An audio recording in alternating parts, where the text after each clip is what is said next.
Uh,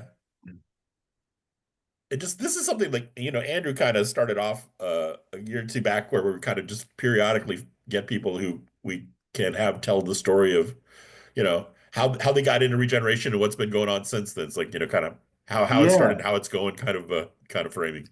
And it was great to have you kind of come back into some of the GRC sessions, and hadn't seen you in a while. I know you've been working on this stuff for 5, 6, 7 years now, I suppose. Uh, yeah. Starting to add up. So just wanted to hear your. I feel like everybody has their own path, but the paths are interestingly overlapping. So it's always interesting to hear another one. So Okay, well, yeah, I'll try to run through this, and I'm sure some of this is these concepts and ideas are familiar to some of the folks here. So um, let me just jump in and get started. So I can share screen here. And are you seeing? Um, Yep. yeah, got uh, it. okay, great. Try to get slideshow going. And so, yeah, I'm going to be a little self-indulgent at the beginning here. I'd like to kind of talk about a little bit like what drove me towards this involvement with regenerative agroforestry in particular, um, and sort of its evolution, which when I first started, it was agroforestry management, then it was Cranmore Advisors, and now we have, thanks to my partner Adam's framing long future farms, which actually summarizes a big the perspective kind of driving us behind this. So I wanted to take, I'm sure many of you have heard this, but I do think it's worth There are these two young fish framing. swimming along, and they happen to meet an older fish swimming the other way, who nods at them and says, "Morning, boys, how's the water?" And the two young fish swim on for a bit, and then eventually one of them looks over at the other and goes, "What the hell is water?" And I think for all of us, there are examples of where we just don't see the water that we're swimming in, and there's good reason for that. We're sort of this idea of the polycrisis or limits to growth was one of my driving factors. For me, one of the biggest things is this first one, the illusion that we're separate, which that illusion is understandable considering the era that we've grown up and existed in. But it's leading to things like the overextended financial system, resource constraints. This one is actually relatively new to me, but the risks of the end of population growth. The unchecked population growth has always been an obvious um, risk. And the end of population growth for me is actually, obviously it's both a risk and an opportunity. I think it has the potential to forestall some of the worst outcomes um, that we seem to be driving towards. Uh, but it implies a huge amount of change. And I think that's a big part of all of this is just the amount of change. We're experiencing a decline of human health and well-being. We're destructing ecosystems and poisoning life, including ourselves, plastics, all these things. And um, the end of growth, which all of these factors tie back and forth into each other. Um, and obviously all concerning, but part of what I see is actually we have a lot of hope, and there's ways that we could reorient how we live in this world to um, have better outcomes. And for me, this sums things up really well. This is from Nate Hagen's The Great Simplification podcast. And amongst all the other things, we are riding on this wave of fossil fuels.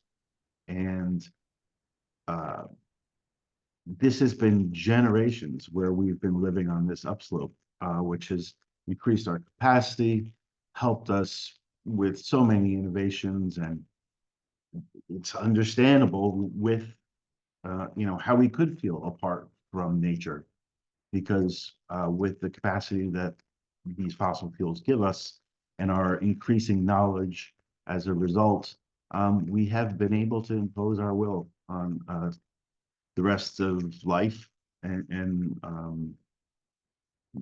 we've been able to live apart from natural cycles. I think a lot of the chaos and some of the angst that many people feel now is because there's a sense that actually some of this is shifting, and I think, you know, we're towards that top end of the carbon pulse. But living on that, and in the fact that there's no one alive who hasn't been a part of that upswing, has led to certain realities. There's a societal focus on short-term gains. If you focus on short-term gains, you take on debt because the future is always bigger than the past. There's always growth that allows you to pay that debt off. You know, if you win the short-term gains, if you leverage yourself, you become one of the winners. And then you see sort of these winner-take-all dynamics. And then, you know, some of the negative effects of that, where sometimes you have winners who will capture institutions to lock in their advantages. You see an exploitation of the commons, where the concentration of benefits is, you know, amongst those winners, and then the harm from it is widely distributed. And, you know, some of these innovations, while they have clear short-term benefits, the costs are hidden. And for me, that's a big part of when we break from natural cycles and systems, and how life has evolved to work on this planet, and break that or intervene with our cleverness, without the awareness of the long-term harms. That's one element of what we're dealing with.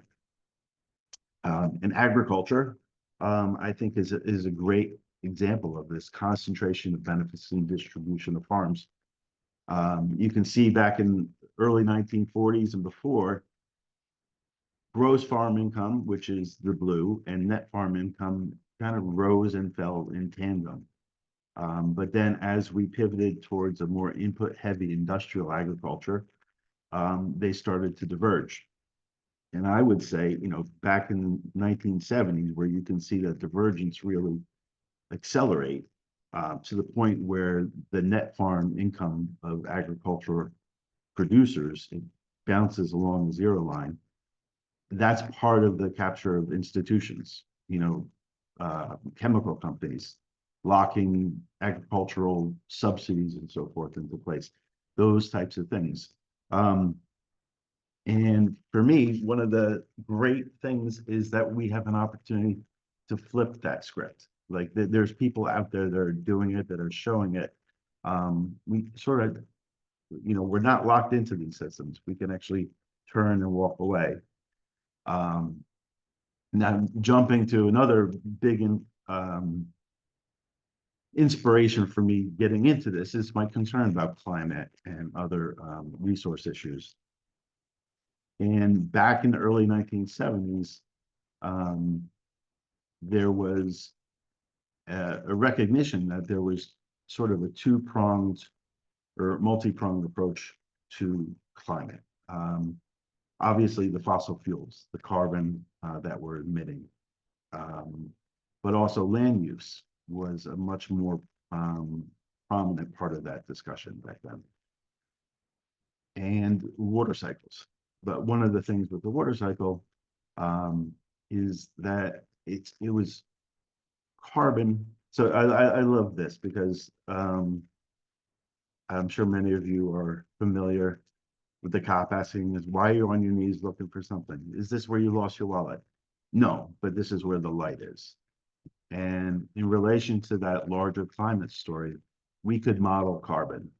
We didn't understand the water cycle as well. We didn't understand necessarily some of the additional destructive capacity of how we interacted with the land. And so we focused on carbon. But we understand more now, This is more strictly from the carbon perspective, and obviously, unfortunately, we are not on a pace to meet this timeline, but it does capture a little bit of the benefits of. So in this, for me, the pink and the yellow are two of the core agroforestry techniques that we are adopting, and just captures a bit of the potential, just in terms of a carbon perspective of what we can do to sequester carbon. For me, this is actually just a small piece of the benefit of us adopting a more holistic, regenerative approach, and particularly with agroforestry. I know the GRC is now involved some with Ecosystem Restoration Alliance, which I was very excited to see, but to the extent that perhaps not everybody is familiar with their wonderful work in looking at that land use perspective and how does our interaction with the land and the water cycle, what opportunities and agency does that open up for us? I'm just going to share this quickly. The first 10 seconds or so is a quiet overview, talking about how the water drives the climate. Forests and foliage drive water. There's amazing science and work being done on this. And, it's a complex system and it's still being worked out, the details, but no foliage, no water. Then, this is a reality. These areas used to be green. In fact, I had recently learned that one of the largest olive presses from the ancient world in Roman times actually was found in the Sahara Desert. So not only was it green, it was an amazingly productive, one of the most productive areas for the Roman Empire. And again, the thing is, by shifting how we interact with the land and grow crops and other natural things to meet our needs, we can actually re-engage and fix this. We can work with life. When we think about climate change, we tend to think about carbon dioxide in the atmosphere warming the planet. Carbon is so central to our thinking about the climate that many other important aspects are excluded from the conversation. One of these things is water. Water is actually the dominant greenhouse gas, but its global effects are difficult to measure because it doesn't spread out evenly in the atmosphere like carbon does. Its effect on temperature also depends on the many forms it takes. When it takes the form of a haze, it has a warming effect. When it takes the form of clouds, it has a cooling effect, except for at night, in which it has a subtle warming effect. Since atmospheric water is hard to model, it tends to get ignored. But temperature is not the only important aspect of the climate here. If the climate can be warm or cold, the climate can also be wet or dry. The rampant rise of floods and droughts of our time are said to be caused by climate change, but really they are climate change. While temperature does have some effect on rainfall, floods and droughts are primarily caused by disruptions to the hydrological cycle. We tend to think of the water cycle this way. Rain falls, water evaporates, condenses into clouds, and repeats. But this is only part of the picture, since a lot more happens underground. Healthy soil is like a sponge that soaks up a lot of water. Some of it is taken up and stored by plants, and some of it percolates deep down into aquifers. This groundwater wells up and feeds springs and streams, which allows even more life to thrive. There's then much more water to evaporate from the saturated ground or to transpire through plants. This abundance of water vapor allows for more consistent rainfall. So what happens if we cut down the forest, plow the grasslands, and expose the soil? Without trees or plants to buffer the rain, the heavy downpour compacts the soil. The water can't soak down into the compacted ground, so almost all of it stays above ground when we have a flood. Almost all this water runs off, carrying loads of topsoil with it. And when the rain stops, the little water there is left evaporates very quickly, leaving the ground compact and dry. This lack of percolation depletes the groundwater over time, so it can't feed the streams, which dry up. Now there's no water in the land to feed rain clouds, and we have a drought. If a rainstorm does come, it just creates another flood and worsens the subsequent drought. Instead of consistent rainfall, we have a flood-drought cycle. Fortunately, it is possible to reverse this trend. There are ways to regenerate ecosystems and restore the water cycle pretty rapidly while feeding people in the process. Making subtle changes to the land's topography can slow the flow of water, allowing more of it to soak into the ground and be used by plants. Plants with deep roots help break up the compacted soil, allowing water to percolate deeper. Everyone has a place in reversing the climate crisis. Whether you're working to protect healthy ecosystems, regenerate damaged ones, or just helping yourself or your neighbor depend a little less on industrial agriculture, you are helping the earth heal. Yeah, and so that's a sort of a quick summary of some of the bigger issues and concerns that drove me, but then also, and my partners, but then also the tremendous opportunity that I started to perceive as I dove into agriculture and permaculture and things like that.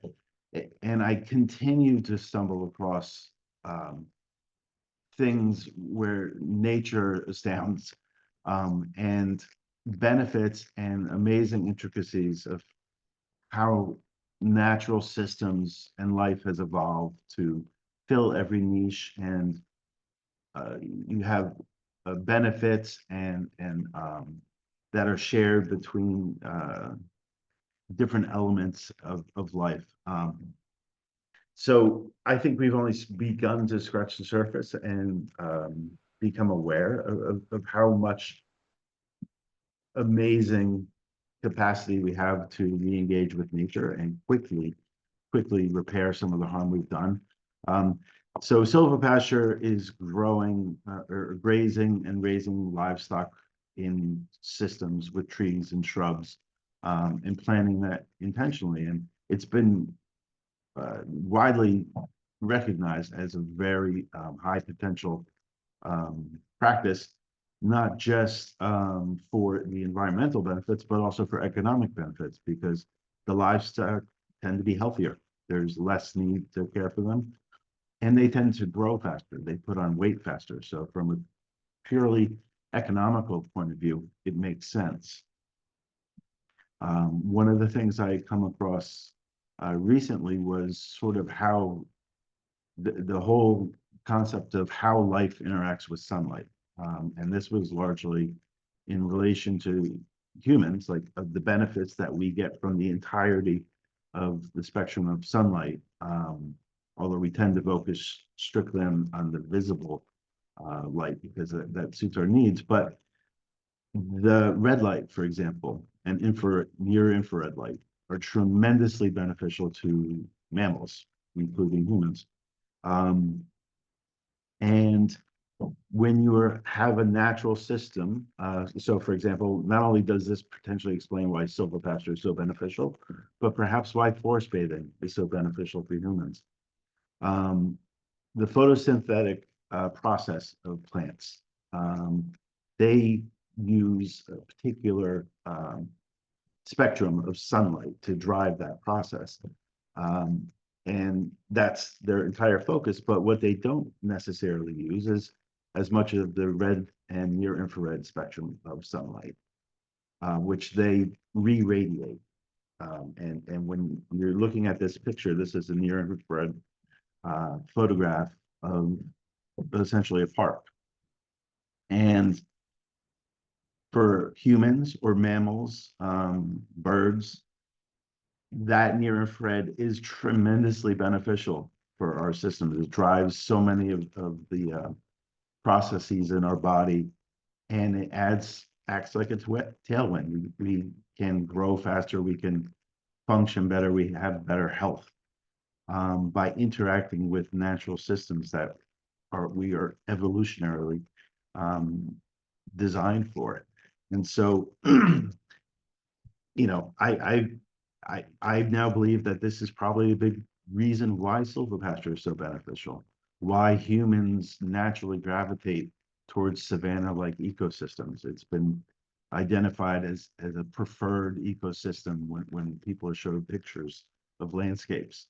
The savanna type of mixture of open land and grasses and trees is very attractive. And so this is how we have tried to take this bigger picture and implement it. You know, we're focusing on the food security and adapting to the great simplification, and particularly focusing on the regenerative practices that build soil health and sequester carbon. For me, very importantly, it's like the potential to increase the biological diversity again, while meeting human needs is so inspiring to me. And for me, regenerative really means working with life. If we're engaging and working with life and natural systems, you know, life is regenerative. It is anti-fragile. And we can do this in my region, upstate New York. Chestnuts and hazelnuts are wonderful crops that these plants have existed here, you know, before we were here. They're well adapted. We can work with livestock in a way that improves the system, actually makes things a little more economically viable in the short term, but also allows us to meet management needs like controlling vegetations. And part of our goal is to set an example to try to prove this out. You know, we have 2 farms. They're about 440 acres, a few minutes from each other in Cobblestone, New York. And we're working to learn how do we really do our best to implement this and share what we learn, cooperate with others in the region who are adopting these practices, because there's a bunch of us now. And how do we partner together to bring these long-term crops to market? How do we process and share what we're learning along the way? So that's been a lot of fun. We have the New York Tree Crop Alliance in Western New York. Red Tree Farms is here in Eastern New York. We're on the Vermont border, and a number of others. So it's been really great to see this bubbling up in addition to ourselves. And so this is the first farm right after we installed the system. There's a wide diversity of trees here. The economic modeling that we did was sort of based heavily on the chestnut and hazelnuts, but we have tremendous diversity of some really exciting genetics for persimmons, mulberries, black walnut, hickories. So there's a wide range of human food and livestock flour that I'm very excited to have that sort of genetic pool here to build upon as we go forward. And Andrew, yes. Hey, thank you. I just maybe you're coming to it, but I'm super curious. Like, what are the resources, either written or network, or like what do you find most useful in developing your systems? Like, who are the people, the ways, the sources? Sure. Okay. Like, yeah, like Okay. where are the roots? I'd love to hear more about that whenever you want to come to it. Yeah, well, I'll jump right in there now, especially, you know, I'm a little bit late, so I don't want to, I'd rather engage with whatever questions you have than just drive through this. So I was initially inspired to a large extent by Mark Shepard's work, in restoration agriculture, and his and so he was my partner for a long time. We've parted ways. He's doing other things, you know, in Africa, all across the country, but he designed this system, and so we were working off his model and trying to start from there, his overall model, but find a way to bring in other partners to enable it to be implemented at a larger scale. So put together a framework where we worked with investors who joined us in this. And then, you know, we're trying to bring in younger farmers who can learn from our network, because besides, you know, Mark, there's a wide range of people who have been working and engaged in this space that we've been able to network with. Canopy Farm Management, you know, Kevin Waltz, who's leads that, helped found the Savannah Institute.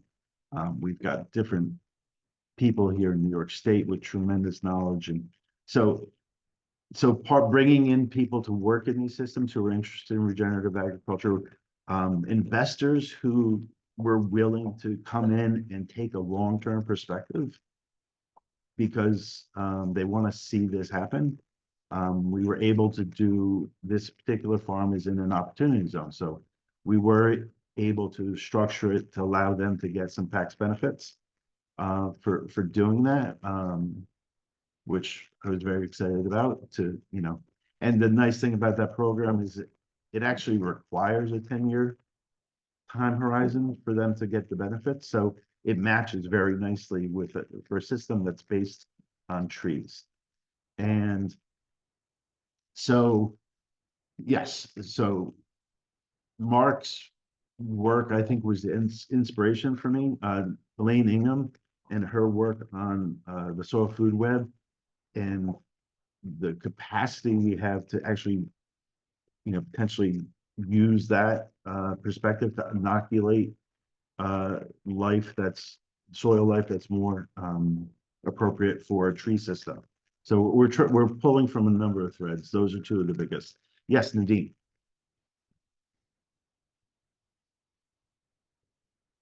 I saw a hand raised. Uh, uh, for the thank you for the nice presentation, Kevin. Yes. The things you discussed are extraordinary, and we haven't heard things like that before. I was wondering that how the two bands, which you mentioned that these are not used by the plants, uh, the lower side Oh, bands and higher side bands. So the middle band is basically used by the plants. So how these two bands are then, if we not being used by the plants, so how these two bands are being used by these various systems or ecosystems? Is there uh, some information available on that aspect? yeah. I mean, there's some wonderful podcasts I've come across that really focus on sunlight and human health. So a lot of the benefits of the near infrared and red light, for example, there's a lot of discussion about that now in terms of human health. There was actually um, optical engineer out of New Jersey I heard interviewed with the podcast who talked about the benefits for us of being outside under a tree in the shade and how tremendously beneficial that is for humans. And when I heard him talk about it, I hadn't heard anyone else apply it to silvopasture, but it immediately made sense to me that the same benefits that would apply for a human would apply for an animal. And in general, silvopasture, it was always framed as a break from heat stress, cows being able or livestock being able to access shade and have a break from the heat, being one of the main drivers of the productivity of the system. And that is certainly part of it, but they're going to get the same benefits as us from this reflected red light and near infrared light. So it's a complex and emerging. A lot of this seems to be somewhat emerging science. It's dovetailing with other emerging fields like quantum biology and how living things are actually engaging with quantum mechanics and taking advantage of all of these opportunities, which was mind-blowing for me. So Regenerative Medicine Podcast. It's a fellow out of Australia, which is where I heard a lot of the red light things, but there's a few different areas. I'm sorry, I'm blanking on the names at the moment, but if you put your email or something in the chat, I'll email you a few resources.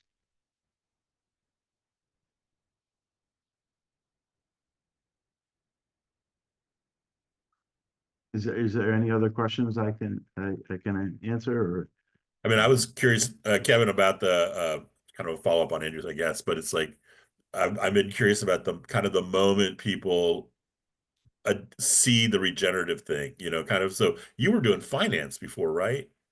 I And initially so, was and then somehow you hooked up with Mark Shepard. What do you remember what that was like? Was that a moment, or did you kind of drift into it, or how did that happen? It was over a decade. Uh, So I was a trader on the floor of the Commodities Exchange in New York City, mostly trading copper futures.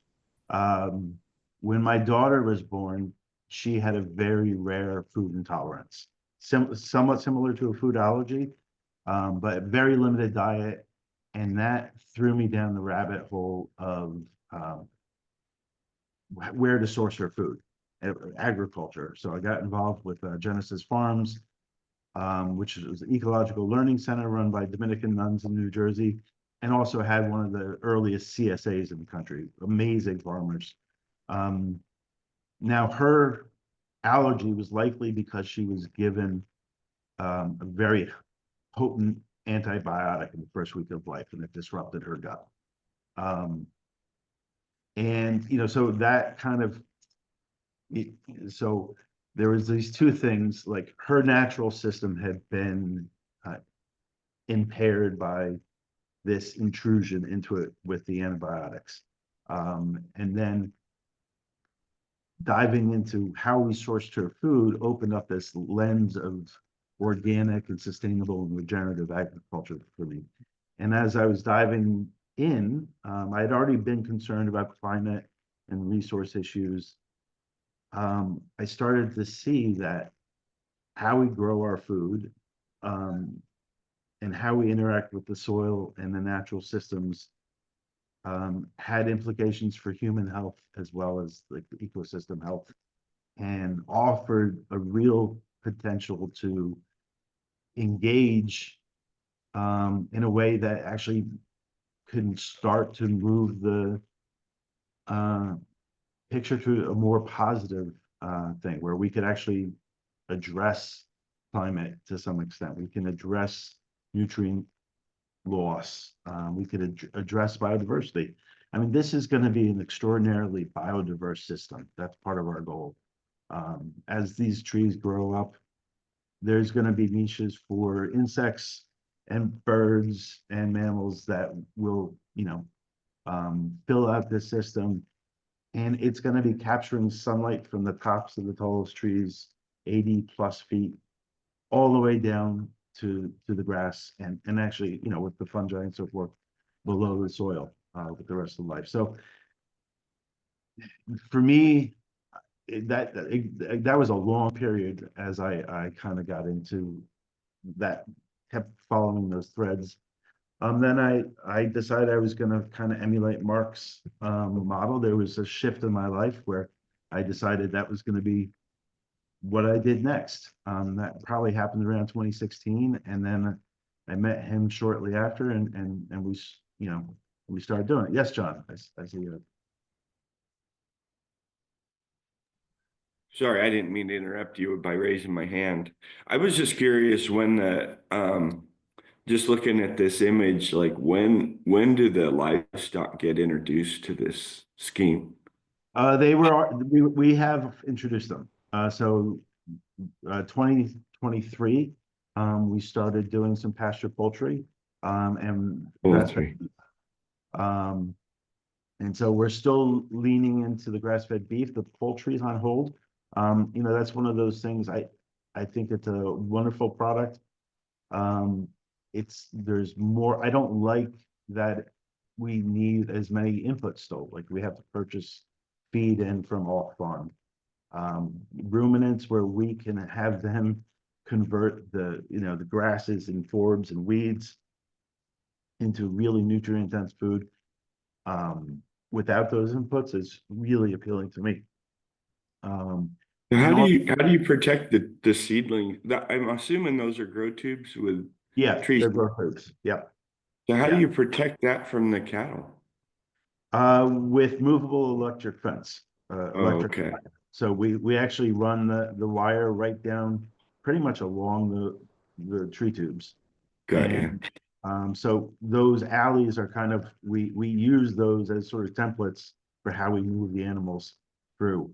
In fact, I was very pleased last year to see that if you go to Google Earth for this farm, it was just after we had started moving the cattle through the system, and you could see where they've been versus the green. So it was captured on Google Earth. Yes, I'm sorry, I saw someone waving there.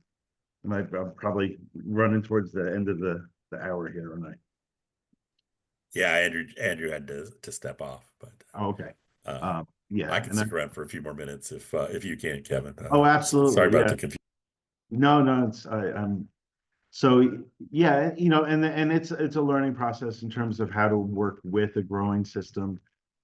It limits us. At some point, this is going to be a wonderful habitat for pigs. We could have a really wonderful sort of nut-fed, pasture-raised pork, and where they would have a wonderful life. Feasting on mulberries and persimmons and nuts, and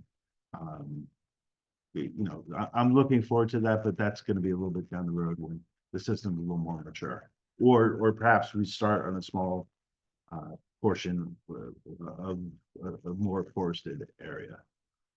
So there's going to be a lot of um, continued learnings as we work through this. It's one of the interesting things that has kind of popped up in the last couple of years is the people. My partner Adam, for example, is one, and there's others who are really expressing a lot of interest in this sort of thing, who come very much from a tech background, and we're wanted to move a little bit from tech towards a more climate focused work. And in their explorations, they had realized that actually working with nature is one of the best immediate approaches to do that. And there's still an opportunity to introduce technology into this system. I think we can be really creative about that. And I know, Adam, for example, is very excited about figuring out ways to implement that, but it would be more potentially, say, sort of an 80-20 split, where 80% of the focus is on enabling nature and life to kind of flourish and do its work, and like 20% of like, how can we use our cleverness and our technology to lean in and assist. And for me, that's sort of I think a promising picture that we can adapt to looking forward. Is like, how can we shift more towards what we can do with the land, and so often it's so powerful, and it can pencil out economically in the short term. So there's a great video I saw recently on, there was a large dam in Australia, I think they said it was the largest, that was looking at, it needed to expand. So they were either going to increase the size of the dam to, I think it was like a 50% increase in the water holding capacity, or there was a regenerative agriculture group, and including scientists involved with the Ecosystem Restoration Alliance, who proposed another plan, which is they focus. There was a 9,000 hectare catchment area, 50% wooded, 50% agriculture. If they focused on increasing the soil organic matter, or the soil carbon, by 1%, in that agricultural land, they were actually going to double the size of the water holding in that catchment area, and hence the dam. At, I think the initial cost to expand the dam was 2 billion. And this alternative view, with working with the land through regenerative agriculture to increase the water holding capacity, was 500 million over 10 years. And, when we soak water into this landscape, for example, as we increase the soil organic matter and the soil carbon, every gram of soil carbon that we sequester will hold 8 grams of water. A tremendously powerful thing. This is how life has evolved. Life has evolved to capture all the sunlight and sun's energy, which is represented by carbon, and all the water it can, and it stores it and it cycles it. and slows it down. So that's what we're trying to do. We're trying to emulate that. We're trying to capture as much photosynthesis, as much of the sun's energy as we can from 80 feet all the way down to the roots and the soil life. And we're trying to capture as much of the water, slow it down, let it sink in, and create a positive feedback loop as opposed to some of the negative feedback loops we get by constantly tilling or using chemicals, where we're kind of having to do more of that because we're actually diminishing the life's capacity in those ecosystems. So is there any other I have some Yeah, other stuff. that might be a good place to Yeah. call it, Kevin. Thanks. Can you Nadine just asked about the links to some of the videos you were presenting and or can we share your slides? Can I put them up on the Slack? Yeah. And one of the things that I didn't get to, but it's on our website, which is longfuture.farm. And there's a nice overview video of what we're doing here. But yeah, I'll share. Should I send this deck to I was you? just going to create a Slack thread for this call. I'll hit return on that in just a minute, and then if you want to just put it in that thread, then we'll have it all together. Okay, And I'll also post this recording to that same place. great. Yeah. And apologies for being a little bit late, but really glad for the opportunity to Oh speak no, with. thanks so much for being willing to do it, Kevin. I really appreciate the story, and the progress is exciting to see, right? That's part of the story is that they're actually making progress. So Yeah. So yeah. So well, thank you. And so were you going to put the link to that in the chat, David? All right. here, let me just do it right away. Yep. Okay, you guys are gonna stay outside because you have money shoes on. Yeah. So I will get there and put the slide deck in. Here's the link in Slack. And on the slide deck is, oh, thank you. Is my contact info if anyone had any questions or always happy to speak about this stuff. And